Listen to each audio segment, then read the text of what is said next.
नमस्कार दोस्तों, मैं अमित वर्मा आप सभी साथियों का आपके अपने YouTube चैनल पाथवे शिक्षा में स्वागत करता हूं। जो साथी हमारे चैनल पर पहली बार जुड़े हैं वे सभी साथी चैनल को सब्सक्राइब कर लें, साथ में बेल आइकन जरूर प्रेस कर लें ताकि आगे आने वाली हर वीडियो का नोटिफिकेशन आपको सबसे पहले मिल सके। तो दोस्तों, आज की क्लास में हम पढ़ेंगे हरियाणा जीके व करंट अफेयर से संबंधित महत्वपूर्ण प्रश्न करने वाले हैं। ये सभी क्वेश्चन प्रीवियस एग्जामों में पूछे जा चुके हैं, तो सभी क्वेश्चन एग्जाम के पॉइंट ऑफ व्यू से बहुत ही इम्पोर्टेंट है और यहाँ से आपको आपके आगे आने वाले एग्ज़ाम सीईटी के लिए काफ़ी फ़ायदेमंद क्लास रहने वाली है। तो सभी साथी क्लास के अंत तक ज़रूर बने रहें और इस मॉक टेस्ट को पूरा लगाकर अपना स्कोर कमेंट बॉक्स में कमेंट ज़रूर करें कि आपका स्कोर कितना रहा और आपको भी अपनी तैयारी का पता चल सकेगा। तो चलिए साथियों, शुरू करते हैं आज के सेशन को एक मोटिवेशनल कोट के साथ। परिंदों से भी ऊंची हमारी उड़ान होगी, एक बार नहीं कई बार होगी। चल रहा होगा ज़माने में जब हारने का दौर, देखना जीत हमारी उसी दौरान होगी। तो चलिए साथियों, आज के सेशन की शुरुआत करते हैं। पहला क्वेश्चन है, भीमेश्वरी देवी का मेला हरियाणा में किस स्थान पर लगता है? तो साथियों, भीमेश्वरी देवी का जो मेला है हरियाणा के बेरी में लगता है। तो राइट आंसर हो गया हमारा option number C, berry. Berry आपका कहाँ पड़ता है? झज्जर में। तो इस क्वेश्चन का जो राइट आंसर है हमारा ऑप्शन नंबर सी हो जाएगा, बेरी झज्जर के अंदर भीमेश्वरी देवी का मेला लगता है। इनके अलावा बात की जाए कि बेरी झज्जर से किस मुख्यमंत्री का संबंध है, तो हरियाणा के पहले मुख्यमंत्री भगवत दयाल शर्मा का जो संबंध है बेरी झज्जर से है, यानी उनका जन्म बेरी झज्जर में हुआ था। एग्जाम में बार बार पूछा जाता है कि भीमा देवी मंदिर कहाँ पर स्थित है, तो भीमा देवी जो मंदिर है ये पिंजौर में स्थित है, पिंजौर, और पिंजौर आपका पड़ता है पंचकुला ज़िले के अंदर। तो भीमा देवी का जो मंदिर है, भीमा देवी का जो मंदिर है ये कहाँ पड़ता है आपका? पिंजौर पंचकुला के अंदर।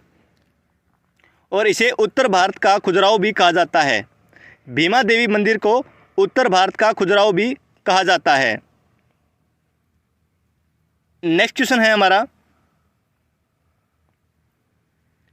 1857 के विद्रोह के दौरान पटौदी का नेतृत्व कौन कर रहा था? 1857 की जो क्रांति हुई थी, विद्रोह हुआ था, इस विद्रोह के दौरान जो पटौदी है, पटौदी रियासत का नेतृत्व कौन कर रहा था? तो ये कर रहे थे पटौदी का नेतृत्व अकबर अली। तो इस क्वेश्चन का जो राइट आंसर हमारा ऑप्शन नंबर सी हो जाएगा, अकबर अली। नेक्स्ट है,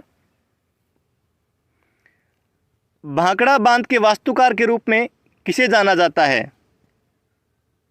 भाखड़ा बांध के वास्तुकार के रूप में किसे जाना जाता है? ये क्वेश्चन एग्जाम में बार बार रिपीट होता है। तो इस क्वेश्चन का जो राइट आंसर है हमारा ऑप्शन नंबर बी हो जाएगा, चौधरी छोटू राम। चौधरी छोटू राम जी को भाखड़ा बांध के वास्तुकार के रूप में जाना जाता है। अब बात की जाए चौधरी छोटू राम जी का जन्म कब हुआ, तो इनका जन्म हुआ था 24 नवंबर 1881 में गढ़ी सांपला रोहतक में इनका जन्म हुआ। इनका बचपन का नाम क्या था, तो बचपन का नाम था रिचपाल। बचपन का नाम क्या था? रिचपाल। इनके पिता का नाम सुखीराम था और ये भाइयों में सबसे छोटा था, तो सभी इनको छोटू छोटू कहकर पुकारते थे, तो यहाँ से इनका नाम छोटू राम पड़ा। और सर छोटू राम को किसानों का मसीहा भी कहा जाता है। एग्जाम में पूछ लिया जाए कि किसानों का मसीहा किसे कहा जाता है, तो चौधरी छोटू राम को किसानों का मसीहा कहा जाता है। और जाट गजट है समाचार पत्र का प्रकाशन भी छोटू राम जी ने किया था। और पीएम मोदी ने अक्टूबर 2018 प्रधानमंत्री मोदी ने अक्टूबर में 2018 के अंदर हरियाणा के रोहतक ज़िले में किसान नेता सर छोटू राम जी की 64 फीट ऊंची प्रतिमा का अनावरण किया। ये भी आप यहाँ से याद रखेंगे। नेक्स्ट क्वेश्चन है हमारा, महमूद गजनवी ने थाने शहर पर कब हमला किया, यानी महमूद गजनवी ने थाने शहर पर कब आक्रमण किया? तो इस क्वेश्चन का जो राइट आंसर है हमारा ऑप्शन नंबर सी हो जाएगा 1014 AD में। नेक्स्ट है, हरियाणा के एकमात्र परमवीर चक्र विजेता कौन है? तो हरियाणा के एकमात्र परमवीर चक्र विजेता कौन है? तो ये है मेजर होशियार सिंह। कौन है? मेजर होशियार सिंह। इस क्वेश्चन का जो राइट आंसर हमारा ऑप्शन नंबर सी हो जाएगा, मेजर होशियार सिंह। एग्जाम में पूछ लिया जाए कि एकमात्र परम वीर चक्र विजेता मेजर होशियार सिंह का संबंध किस जिले से है? तो इनका संबंध है सोनीपत जिले के सिसाना गांव से। सोनीपत, इनका संबंध किससे है? सोनीपत के सिसाना।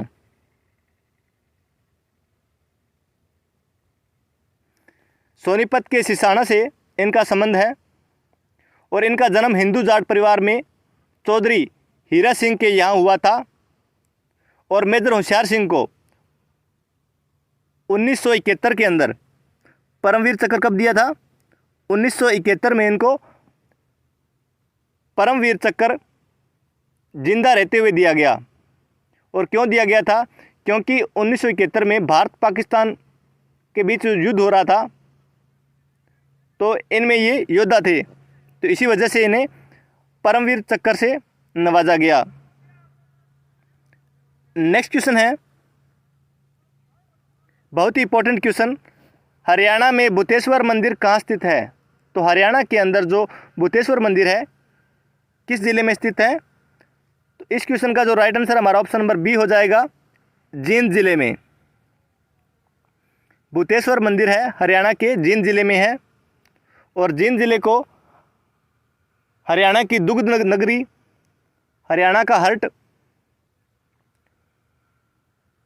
के नाम से भी जाना जाता है। और जींद के अंदर जयंती मंदिर भी है।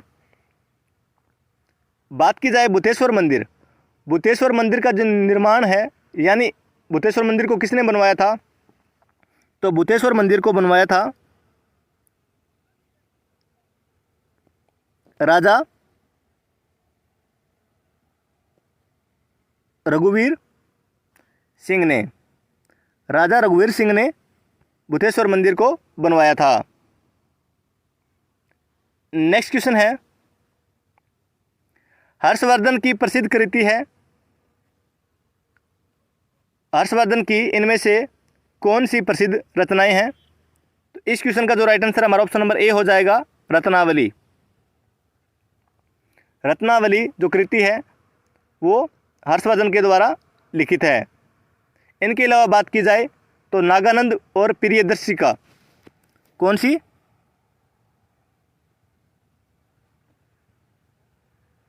नागानंद, प्रियदर्शिका, ये रचनाएं भी हर्षवर्धन के द्वारा रचित है। नेक्स्ट क्वेश्चन है, हरियाणा के प्रथम मुख्यमंत्री कौन थे? तो हरियाणा के प्रथम मुख्यमंत्री थे भगवत दयाल शर्मा। तो राइट आंसर हो गया हमारा option number A, Bhagwat Dayal Sharma. और इनका संबंध कहाँ से है? बेरी झज्जर से।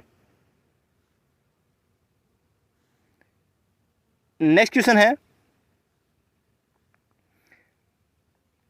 केंद्र सरकार का दुग्ध अनुसंधान केंद्र कहाँ पर स्थित है? केंद्र सरकार का दुग्ध अनुसंधान केंद्र कहाँ पर स्थित है? यानी NDRI,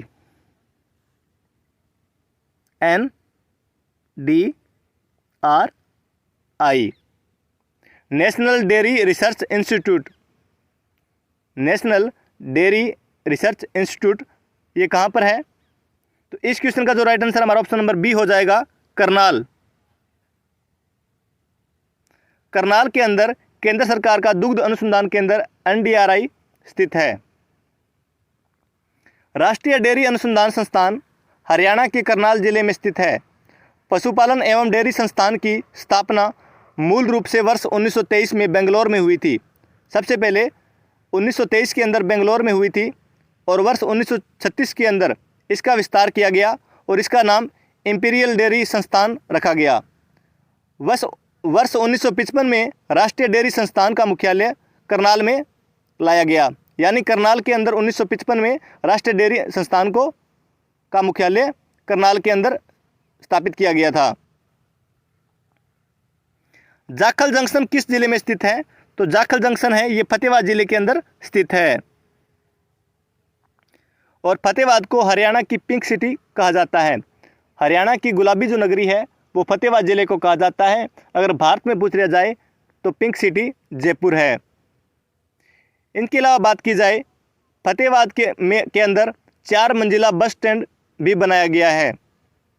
पूछ लिया जाए कि हरियाणा में किस जिले के अंदर 4 मंजिला बस स्टैंड है, तो फतेहाबाद के अंदर है। नेक्स्ट क्वेश्चन है हमारा, हरियाणा में राज्यपाल की न्यूनतम आयु सीमा कितनी होती है? तो साथियों, चाहे राज्यपाल हरियाणा का हो, चाहे पंजाब का हो, चाहे राजस्थान का हो, राज्यपाल की जो न्यूनतम आयु सीमा होती है वो सभी की एक होती है। तो इस क्वेश्चन का जो राइट आंसर हमारा ऑप्शन नंबर सी हो जाएगा, 35 वर्ष। 35 वर्ष की आयु कम से कम होनी चाहिए राज्यपाल बनने के लिए। तो न्यूनतम सीमा है ये सभी राज्यपालों की 35 वर्ष है। आपसे पूछ लिया जाए कि हरियाणा का प्रथम राज्यपाल कौन थे? हरियाणा बना था 1 नवंबर 1966 को, तो पहले राज्यपाल थे धर्मवीर। नेक्स्ट क्वेश्चन है, गुड़गांव नहर से किन 2 जिलों में सिंचाई होती है? तो गुड़गांव नहर से 2 जिलों में सिंचाई होती है, गुरुग्राम व फरीदाबाद में। नेक्स्ट क्वेश्चन है, जुई सिंचाई प्रणाली सिंचाई का एक उदाहरण है, यानी 4 ऑप्शन में बताना है कि कौन सी सिंचाई का एक उदाहरण है जुई सिंचाई प्रणाली। तो इस क्वेश्चन का जो राइट आंसर हमारा वो हो जाएगा लिफ्ट या उठाव। लिफ्ट या उठाव जो प्रणाली है ये जुई सिंचाई प्रणाली का एक उदाहरण है। नेक्स्ट क्वेश्चन है, असीगढ़ का किला हरियाणा में कहाँ स्थित है? असीगढ़ का किला हरियाणा के अंदर कहाँ पर स्थित है? तो असीगढ़ का किला हाँसी के अंदर है। इस क्वेश्चन का जो राइट आंसर हमारा ऑप्शन नंबर सी हो जाएगा, हाँसी। और हाँसी आपका कहाँ पर है? हाँसी है हिसार में। अब बात की जाए, एग्जाम में पूछ लिया जाता है कि तलवारों वाला किला हरियाणा में कहाँ पर स्थित है? तो असीगढ़ के किले को तलवारों वाले किले के नाम से भी जाना जाता है। और असीगढ़ किले का निर्माण किसने करवाया था? तो निर्माण पृथ्वीराज तृतीय ने बनवाया था। पृथ्वीराज तृतीय ने असीगढ़ किले का निर्माण करवाया था हाँसी के अंदर। नेक्स्ट क्वेश्चन है, कौन सी नदी घग्गर नदी की एक सहायक नदी है? 4 ऑप्शन दिए गए हैं, दोहन, कृष्णावती, मार्कंड, यमुना।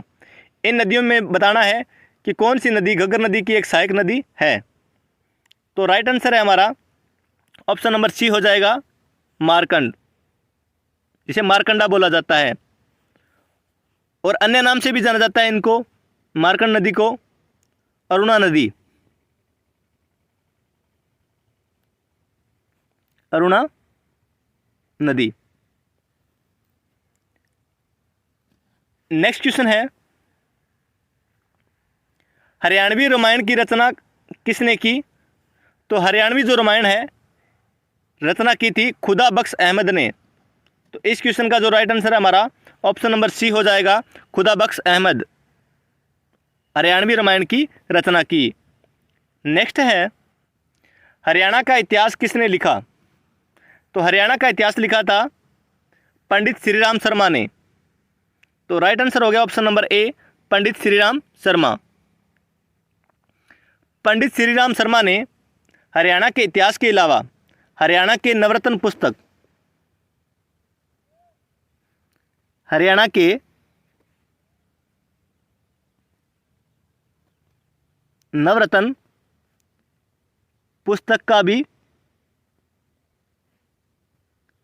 रचना की। हरियाणा का इतिहास हुआ, हरियाणा के नवरत्न पुस्तक की जो रचना की थी वो पंडित श्री राम के द्वारा हुई थी। किस संत कवि के जन्म का संबंध सिही नामक ग्राम से है? तो राइट आंसर है हमारा ऑप्शन नंबर डी हो जाएगा, सूरदास। सूरदास का जन्म सिही नामक ग्राम में हुआ था। और सिही आपका कहाँ पड़ता है? ये हरियाणा के फरीदाबाद में।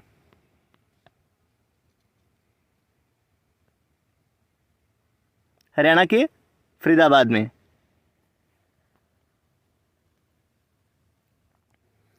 हरियाणा के किस गांव का नाम सरस्वती नगर रखा गया है? तो राइट आंसर हो जाएगा हमारा option number B, Mustafabad. Mustafabad का नाम सरस्वती नगर रखा गया है। इनके अलावा बात की जाए इकदार नाम, तो इकदार नाम है ये फतेहाबाद ज़िले का पुराना नाम है। सफीदो आपका जींद के अंदर है। और पंचमपुर पिंजौर पंचकूला। पिंजौर का नाम क्या था? पंचमपुर था पहले। नेक्स्ट है, निम्नलिखित में से कौन हरियाणा का एक कार्गो एयरपोर्ट है? 4 जिले दिए गए हैं, इनमें से बताना है कि हरियाणा का एक कार्गो एयरपोर्ट कहाँ पर है। तो राइट आंसर हो जाएगा हमारा ऑप्शन नंबर ए, रोहतक के अंदर। हरियाणा का एक कार्गो एयरपोर्ट है रोहतक में। कमेंट बॉक्स में ज़रूर बताएं कि हिसार के अंदर जो एयरपोर्ट है हाल ही में इनका नाम क्या कर दिया गया है। नेक्स्ट क्वेश्चन है, साक्षी मलिक हरियाणा के किस ज़िले की रहने वाली है? तो साक्षी मलिक है ये हरियाणा के किस ज़िले की रहने वाली है? तो साक्षी मलिक है, इनका संबंध है रोहतक से, रोहतक के मोखरा गांव से।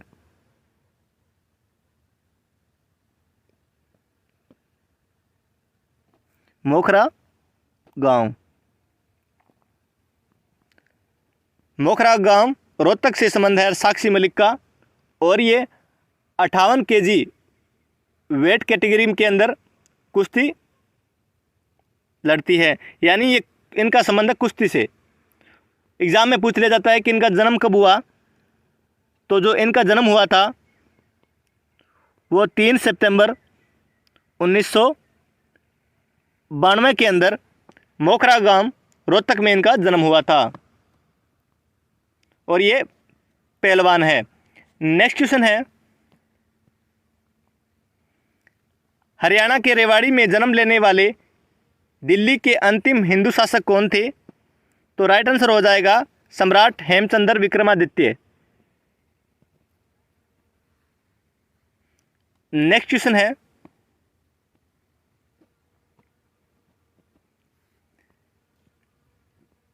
निम्नलिखित में से हरियाणा का नाम किसने हरियाणा का नाम हरना रखा था? ये बताना है। 4 ऑप्शन दिए गए हैं कि हरियाणा का नाम हरना किसने रखा था। तो राइट आंसर हो जाएगा महाराज कृष्ण ने हरियाणा का नाम हरना रखा था, महाराज कृष्ण।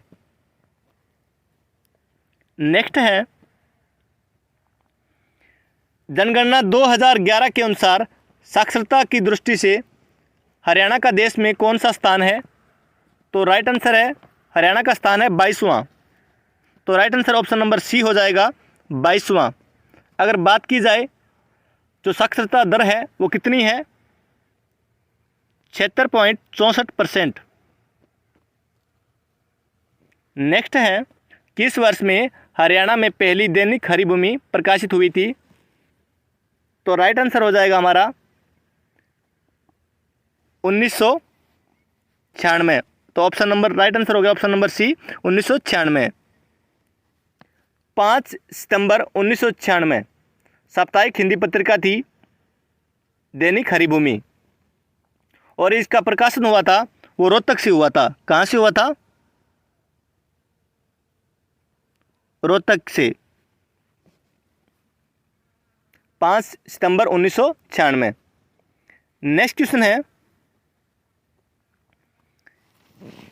ये सभी हरियाणा राज्य के पारंपरिक आभूषण हैं सिवाय 4 ऑप्शन दिए गए हैं। हमें बताना है कि इनमें से कौन सा हरियाणा राज्य का पारंपरिक आभूषण है, एक को छोड़कर।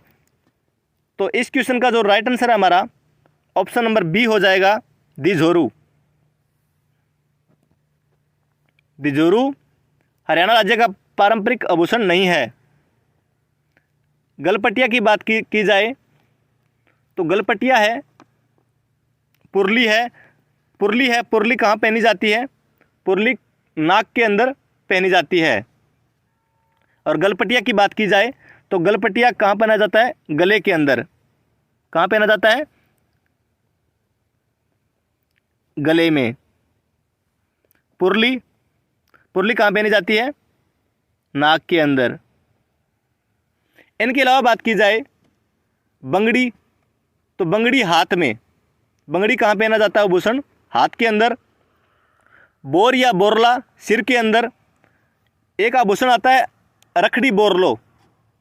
रखड़ी बोरलो तो आभूषण सिर में पहना जाता है। कंदोरो कमर के अंदर। और नेवरी, बिछुए और हिरना मेन, ये तीनों आभूषण हैं, ये पैर के अंदर पहने जाते हैं। इनके अलावा पूछ लिया जाता है कि चंपकली गले में पहनी जाती है।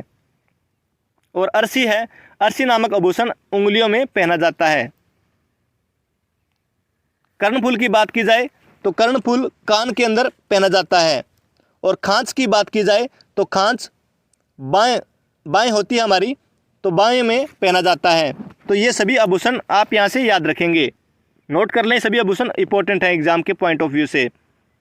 इनके अलावा पूछ लिया जाता है कि हरियाणा के अंदर आभूषण रत्न पार्क कहाँ पर स्थित है? तो हरियाणा के अंदर आभूषण रत्न पार्क है, ये गढ़ी हरसऊ गुरुग्राम के अंदर स्थित है। गढ़ी हरसऊ गुरुग्राम के अंदर स्थित है। नेक्स्ट क्वेश्चन है, Haryana dairy development cooperative federation की स्थापना कब हुई? तो Haryana dairy development cooperative federation है, स्थापना कब हुई थी? 1 अप्रैल 1977 के अंदर। तो राइट आंसर हमारा ऑप्शन नंबर बी हो जाएगा, 1 अप्रैल 1977 में। नेक्स्ट है, हरियाणा में सबसे लंबे समय तक रहने वाले राज्यपाल का नाम क्या है? तो सबसे लंबा जो कार्यकाल है राज्यपाल के पद पर, तो ये रहा था वीरेंद्र नारायण चक्रवर्ती जी का। तो right answer option number B हो जाएगा, वीरेंद्र नारायण चक्रवर्ती। आपसे एग्जाम में पूछ लिया जाए कि पहला राज्यपाल कौन था, तो हमारे पहले राज्यपाल थे धर्मवीर। और सबसे लंबा राज्यपाल के पद पर कार्यकाल वीरेंद्र नारायण चक्रवर्ती जी का। और सबसे छोटा पूछ लिया जाए तो ओम प्रकाश वर्मा। ये आपको याद रखने हैं। नेक्स्ट क्वेश्चन है, सिंचाई के लिए फुहारा सिस्टम और लिफ्ट सिस्टम किसने शुरू किया था? सिंचाई के लिए फुहारा सिस्टम और लिफ्ट सिस्टम किसने शुरू किया था? तो ये शुरू किया था चौधरी बंसीलाल जी ने। तो right answer option number A हो जाएगा, चौधरी बंसीलाल। विकास पुरुष और लौह पुरुष के नाम से भी, हरियाणा का विकास पुरुष और लौह पुरुष के नाम से भी चौधरी बंसीलाल जी को जाना जाता है। नेक्स्ट क्वेश्चन है और आज की वीडियो का अंतिम क्वेश्चन, जयंती पुरातात्विक संग्रहालय जींद की स्थापना कब हुई? तो जयंती पुरातात्विक संग्रहालय है, ये आपका जींद में स्थित है। तो इस संग्रहालय की स्थापना कब हुई थी ये बताना है हमें। तो इस क्वेश्चन का जो राइट आंसर हमारा वो हो जाएगा ऑप्शन नंबर बी, 28 जुलाई 2007। 28 जुलाई 2007 के अंदर जींद में जयंती पुरातात्विक संग्रहालय की स्थापना हुई थी। तो दोस्तों ये थे आपके इंपॉर्टेंट 30 क्वेश्चन। ये सभी क्वेश्चन एग्जाम के पॉइंट ऑफ व्यू से बहुत इंपॉर्टेंट है। तो सभी साथियों का धन्यवाद, आपने इस वीडियो को शुरू से लेकर अंत तक देखा। और दोस्तों कमेंट बॉक्स में कमेंट जरूर करना कि आपने जो ये मॉक टेस्ट लगाया है इसमें कितना स्कोर आपका रहा। अगर आपको वीडियो अच्छी लगी हो तो वीडियो को ज़्यादा से ज़्यादा लाइक करें, शेयर करें और कमेंट ज़रूर करें कि आपको जो ये मॉक टेस्ट की जो सीरीज़ मैंने स्टार्ट की है वो कैसी लग रही है। तो आज के लिए बस इतना ही दोस्तों, जल्द मिलेंगे नई वीडियो के साथ, एक नए मॉक टेस्ट के साथ। तब तक जय हिंद, जय भारत और जय हरियाणा।